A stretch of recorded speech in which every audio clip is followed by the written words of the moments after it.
Hello everybody, it's me, your friendly neighborhood. Are you a broke piece of shit that can't afford every single action figure that pops up on your screen because you have a little thing called responsibility and bills to pay for? Well, congratulations, you're not me, cause at least I get bitches. Let me introduce you to the lucrative market of knockoffs and bootleg figures. Bootleg action figures are more often than not the leftovers of factory production that didn't make the final cut, taken by some Chinamen and haphazardly put together and sold in the aftermarket for cheap. I think it also should be worth mentioning that bootlegs can vary wildly in quality. They can either be really good or be really shit. I have very little experience with bootlegs and knockoffs, considering up to this point in my collection, I have owned 3. Or at least I used to. First was the Mafex Medicom comic Spider-Man that I reviewed a couple of years ago, and that figure was surprisingly pretty good. The only downside was the fact that the left leg kept popping off at the socket, but it was easy to put back on, though nowadays he's just sitting in my fodder drawer. Second is the Revoltech Amazing Yamaguchi Spider-Man, and before you ask, no, the one I reviewed for that video was not a bootleg. I think at that point I threw out the bootleg when I got the official one and just kept his hand accessories for fodder. While I will say the Revoltech bootleg isn't horrible, the plastic quality felt ew, and the major downside was the fact that the leg broke off. I was actually supposed to get a replacement for it upon the leg breaking, but it got lost in the mail, so there goes that. And finally was the SH Figuarts Homecoming Spider-Man, which immediately broke out of the packaging to the point to where it was unusable. I sent that shit back to the Shadow Realm and got a refund, and vowed that I would never get a knockoff SH Figuarts figure ever again. Until now, that is. As you guys know, I'm a massive Sam Raimi Spider-Man fan, and I pretty much am obligated to show that in any way, shape, or form. I would have been insane not to get the SH Figuarts Friendly Neighborhood Spider-Man. It's honestly a contractual obligation at this point, and if you didn't watch my review of him a while back, I will sum up my feelings about this figure in this clip right here.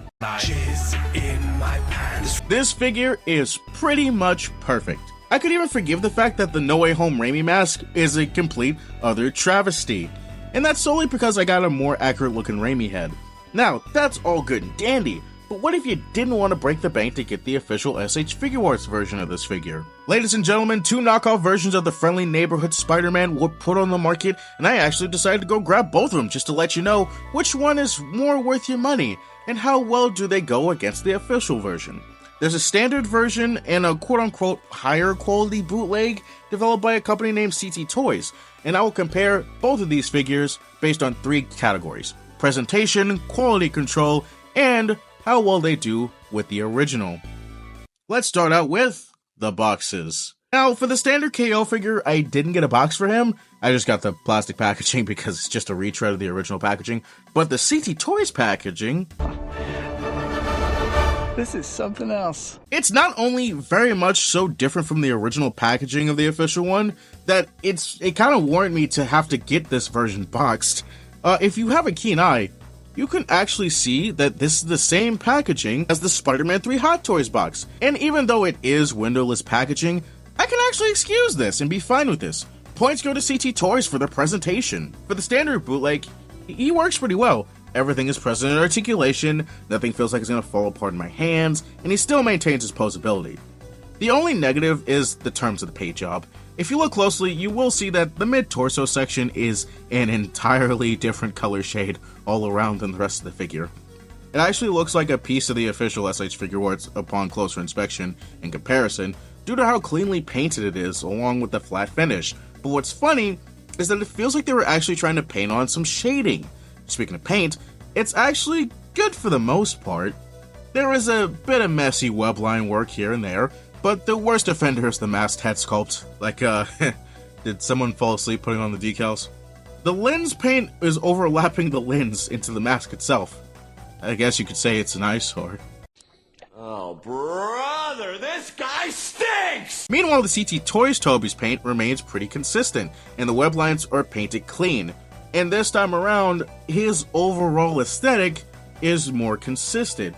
As you can see, he is plainly more darker than the original counterpart, and it's more or less more reminiscent of his colors in Spider-Man 2, and I'm actually fine with this. Moving on, another difference comes with the accessories.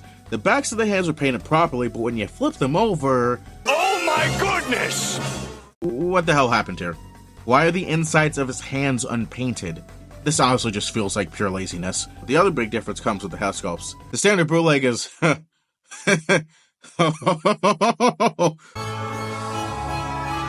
the? Who the fuck are you? Who the fuck are you? Who you is? Who you be? Huh? I don't even know your ass. Who the fuck are you?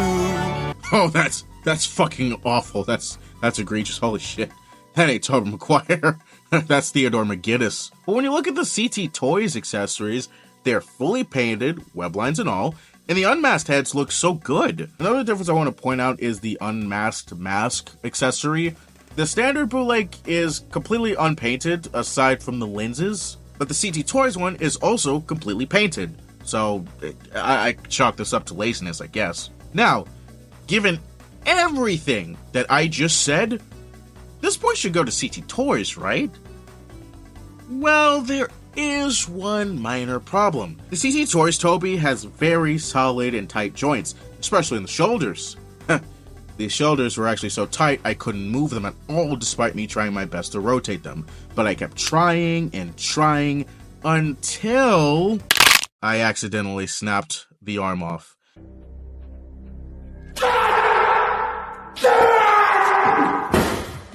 Now, before you start worrying in the comments section, I will place the blame of this solely on myself, because the joints are tight. I tried the brute force method instead of using something to loosen it up, and I'm not gonna lie, it did kill my vibe about this figure, because up to that point, everything worked perfectly fine. Hell, even with this busted one, the joints are still perfectly fine. Thankfully, I was able to immediately contact the seller and he sent me a replacement free of charge.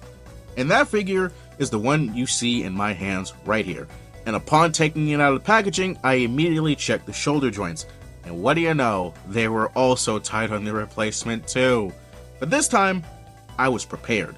And this little DIY tutorial comes free of charge. You don't need to go out and buy some fancy specialized action figure lubricant. You can literally just use some old multi-purpose oil like I have on my bike. Just a drop or two in the socket, work the oil into the joint, and voila! You now have free range of motion back from your shoulders, and I don't know why any other action figure reviews of this specific figure never mention the shoulders being tight. Considering I have gotten this issue twice in a row, but oh well. Now, you're probably wondering, since this figure's broken, why don't I just throw it out? Well, the arms themselves were still intact, so I popped them off and used them for my ArachnidYouth custom figure. And now, he has a full set of hands. I might do a video on this one once I feel like it's 100% done. I just feel like I'm missing a few things. And the rest of the body, I'm just keeping as fodder. And now, comparison time. How do these bootlegs stack up against the original? Fairly well, actually. Surprisingly enough, the bootleg is around the same height as the official figure, but the CT Toys version is noticeably short. Just not as short as you'd think. The official SH Figure Wars Tobey is around 5.7 inches, and the CT Toys version stands at about 5.5 inches. I'd say he fits right in, and the height difference is barely noticeable once you start posing him around. Now, here comes the part of the video you've all been waiting for. Which figure should you get?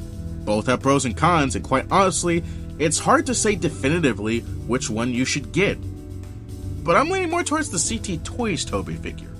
Despite the fact that this figure is slightly scaled down and the slight mishap I had with the shoulder joint, I do feel like the CT Toys figure is definitely more worth your money. If you don't want to break the bank to get the official Tobey figure. Hell, even the standard KO figure is worth your money, and a lot of people have been grabbing these because customization. A lot of people have been working on doing their own black suit Spider-Man figures. I am praying to God and Jesus Christ that somebody is working on a 2002 torso for the fucking standard bootleg figure. I would love to get my hands on a 2002 body just so I can make a 2002 Spider-Man figure. Please! I love this suit so much! And let's be real, this figure is way cheaper than the Marvel Legends, and it looks 10 times better. Let that sink in. A bootleg outdid a Marvel Legends figure. Let that sink in. Wait, the sink is actually here?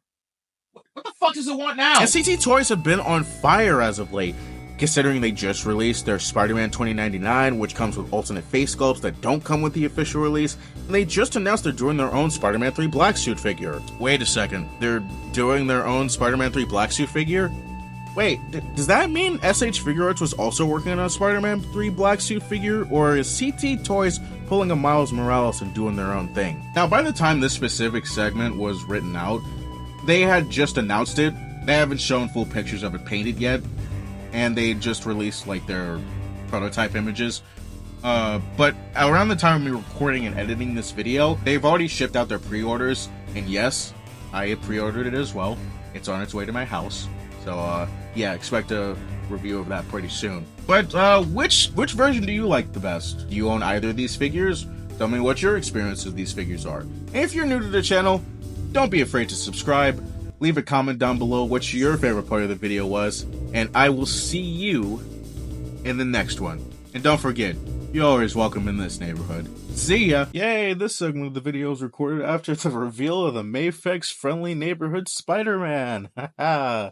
Yeah, you already know I pre-ordered it. It looks amazing! And it has a more beefier build to Tobey Maguire's Spider-Man that's more akin to the original trilogy. Not a big fan of the diaper though, but you know, you get what you can. You get what you can. And what's cool is that I actually love the face sculpts. I love the head sculpts for the unmasked Peter Parker heads. It looks more like Tobey Maguire than the SH Figure Arts does, admittedly. Though they still have the No Way Home mask. I'm gonna forget the third party head for that too.